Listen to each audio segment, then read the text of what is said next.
안녕하십니까? 안녕하십니까? 네, 이재명 정부의 첫 관세 협상이 마무리가 됐습니다. 무엇보다 지혜로운 조율이 중요한 시점이었는데 미국을 방문한 여한구 통상본부장 귀국 후에 인터뷰를 했죠. 그렇습니다. 협의가 됐다는 것이 매우 중요한 것이고 그만큼 조금이라도 관계가 진전되었다는 것이 성과라고 볼 수 있겠습니다. 네. 이재명 정부의 첫 고위급 방미였는데요. 미국의 러터닉 상무장과 또 USTR 제이미슨 그리어 대표와 면담이 이루어졌습니다. 두 차례 장관급 협의였고요. 대미 협상 채널에 대한 신뢰를 새 정부가 이제 바뀌었지 않습니까? 예. 구축하는데 상당히 성과가 있었던 것으로 파악이 됩니다. 통상본부장은 미 상황이 유동적이다. 모든 가능성은 열려 있다라고 설명을 했고요. 실용에 중점을 두면서 협상을 했다. 미국 상황을 예의주시하고 있다. 상당히 또 변동성도 있다라는 점도 우리가 좀 열어둬야 될 것 같습니다. 네. 국익 극대화에 위한 방안을 찾아서 통상협의가 지속될 것이라는 점을 분명히 했고요. 다른 나라보다는 협상 속도가 좀 늦은 편이다. 그래서 안심할 수는 없다는 것도 설명을 했습니다. 협상 TF팀이 대폭 이제 확대가 됩니다. 그렇게 되면 미국 측 요구 사항을 이제 충분히 설명하고 앞으로 더 조율해 나갈 것으로 보입니다. 네, 미국 측과 어느 정도 신뢰를 형성했다라는 점이 중요한 부분으로 보이는데요. 구체적으로 어떤 내용이 오고 갔을까요? 일단 우리나라 입장에서는 관세를 최대한 깎는 게 가장 중요한 협상 부분이지 않습니까? 그렇습니다. 이미 이제 여러 항목들에 대해서 미국이 요청하고 있는 사항들이 있습니다. 예. 여기에는 이제 비관세 장벽 부분도 있고 또 방위비도 있습니다만 구체적으로 우리가 좀 조율을 할 필요가 있습니다. 아직 그것이 공개될 사항은 아닌 것으로 보이고요. 네. 통상본부장은 방미 엿새간 미국 측 주요 인사들과 이제 접촉을 했습니다. 미 상무장관 또 무역 대표와 회동됐다는 말씀을 드렸는데 속도감 있게 협상하기로 왜 늦어진 속도이기 때문에 그만큼 속도를 낼 필요는 있을 겁니다.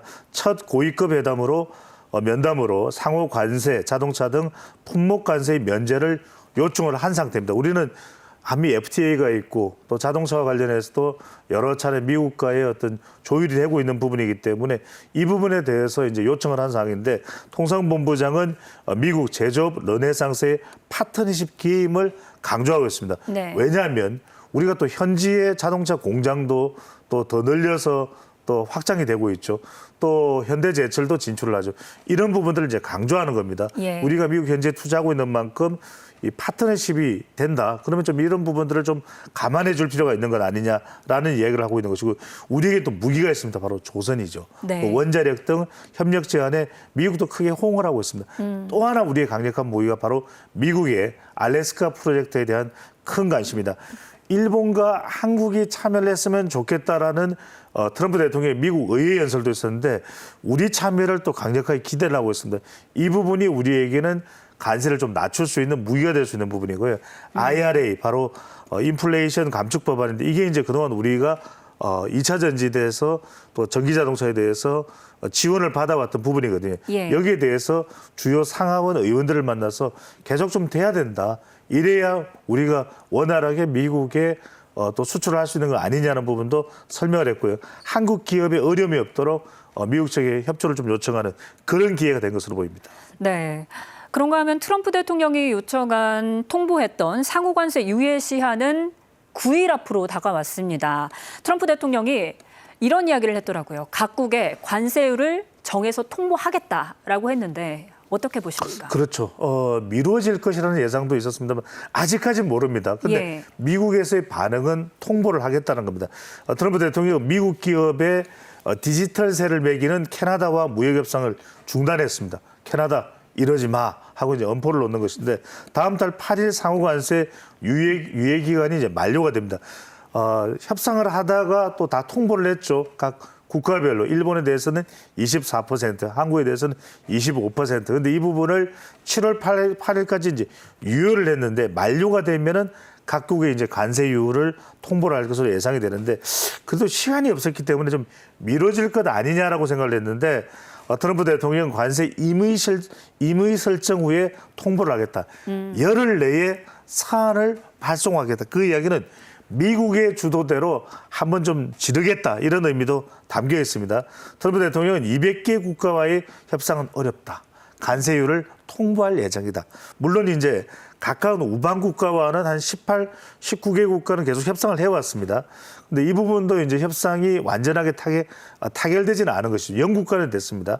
모든 국가에 그래서 관세 서한을 보낼 것이다. 예. 25에서 50% 또는 10%가 부과될 것이다. 잘 보십시오. 25%라는 것은 그대로 유지가 되는 겁니다. 근데 한 50%가 된다는 건 어떤 국가에는 2배를 매기겠다. 대표적인 국가가 스페인 같은 국가입니다. 예. GDP 5%로 이 방위비를 청약하지 않겠다고 밝힌 스페인에 대해서는 2배를 물리겠다고 그랬거든요. 그렇지만 10%를 부과한다는 이야기는 어떤 국가들은 가장 낮은 상호관세 기본 세율인 10%를 매기겠다. 이 이야기를 하면서 한국과 일본에 대해서는 낮은 차 관세 협정 가능성에 대해서는 일어나지 않을 것. 그러니까 트럼프 대통령이 다른 건 모르겠는데 자동차는 안 돼. 조정이 안 돼. 이렇게 얘기를 하고 있는 것입니다. 예. 2주 전에도 서한 발송을 예고했었는데 실제 이루어지지는 않았습니다. 그래서 트럼프 대통령의 압박은 더 좋은 제안을 위한 협상 카드로 인식이 되기는 합니다.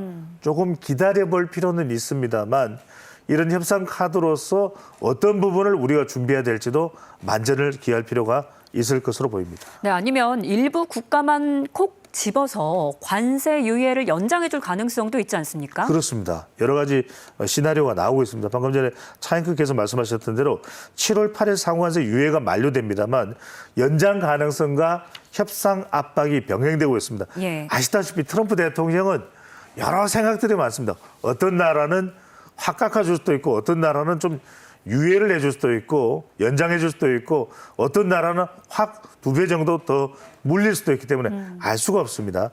우리나라와의 관계는 나쁘진 않습니다. 백악관은 상호관세가 연장될 수 있을 것 트럼프가 결정한다 이렇게 얘기를 하고 있습니다.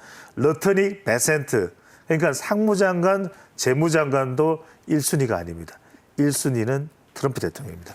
백악관은 기한 내에 제안을 안 하면 미국에 유리하게 결정한다. 그러니까 빨리 미국이 협조해야 할 만한 제안을 빨리 해라. 이렇게 또 압박을 가하고 있는 것인데 예. 미 재무장관 스콧 베센트죠.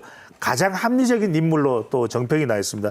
주요국의 협상은 9월 1일까지 완료 희망하는다. 그 이야기는 7월 8일 때 서한이 통보돼도 이게 확정이 아니라는 이야기입니다. 네. 더 협상을 해서 9월 1일까지는 완료를 희망한다 이 이야기고요.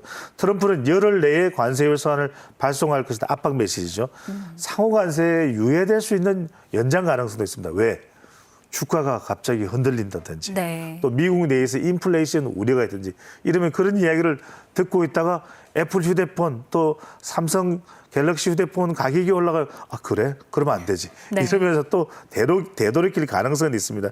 그래서 모든 국가가 대상이 되는 것은 정말 개별적입니다. 그래서 미국과 무역협상의 속도 내라는 압박 메시지를 의하면서 우리는 어떻게 하면 트럼프 대통령과 최적의 조선이나 또 이 알래스카에 대해서는 굉장히 트럼프 대통령이 기가 솔깃하거든요. 네. 이런 부분들을 우리의 어떤 적극적인 무기로 삼을 필요가 있을 것으로 보입니다. 네, 그런데 관건은 일부 국가에 대해서 이 관세 유예 연장을 해준다면 우리나라가 거기에 이름을 올릴 수 있을지 여부 아니겠습니까? 그렇습니다. 어떻게 보십니까? 네, 그런 기대감도 가지고 있는데 어떨지는 모르겠습니다. 예. 왜냐하면 한국은 미국의 아주 중요한 국가고 트럼프 대통령도 그렇게 생각하고 있습니다. 그래서 우리도 지금 새 정부가 있기 때문에 이건 충분한 우린 이유가 되죠. 네. 시간이 더 걸릴 수밖에 없다. 그럴 것으로 보이고 또 조선이나 앞으로 알래스카도 더 협력을 하고 또 논의를 해야 될 부분이기 때문에 시간이 더 연장될 것으로 기대는 하고 있습니다. 우리 정부는 신중한 입장을 유지하고 있습니다. 왜? 어떤 결정을 내릴지 아무도 모르기 때문입니다. 대미협상단은 관세, 비관세 장벽 해소 등에 대해서 논의하고 있는데 관세보다도 우리의 부가가치세를 없애달라. 또 소고기 원령을 조정해달라. 더 정밀한 지도를 제공해달라. 이런 부분들은 우리가 선뜻 응할 수는 없는 부분이거든요. 통상본부장은 여통상본부장은 협상 속도가 비교적 늦다. 안심할 수는 없다. 자동차 7강 등 품목별 관세 완화에 대해서는 미국이 정말 안 들어준다. 네. 이런 얘기를 하고 있습니다. 엄중한 상황이고요. 남은 기간 동안 최선의 성과를 위해서 노력할 겁니다. 지금 뭐 7월 8일까지 그러면 시간이 많지는 않습니다. 네. 한미 정상회담을 위해서 안보, 경제, 포괄 한미 관계 마련도 필요하다는 이야기가 나오기 때문에 아직까지 면대면 정상회담이 이루어지진 않았습니다.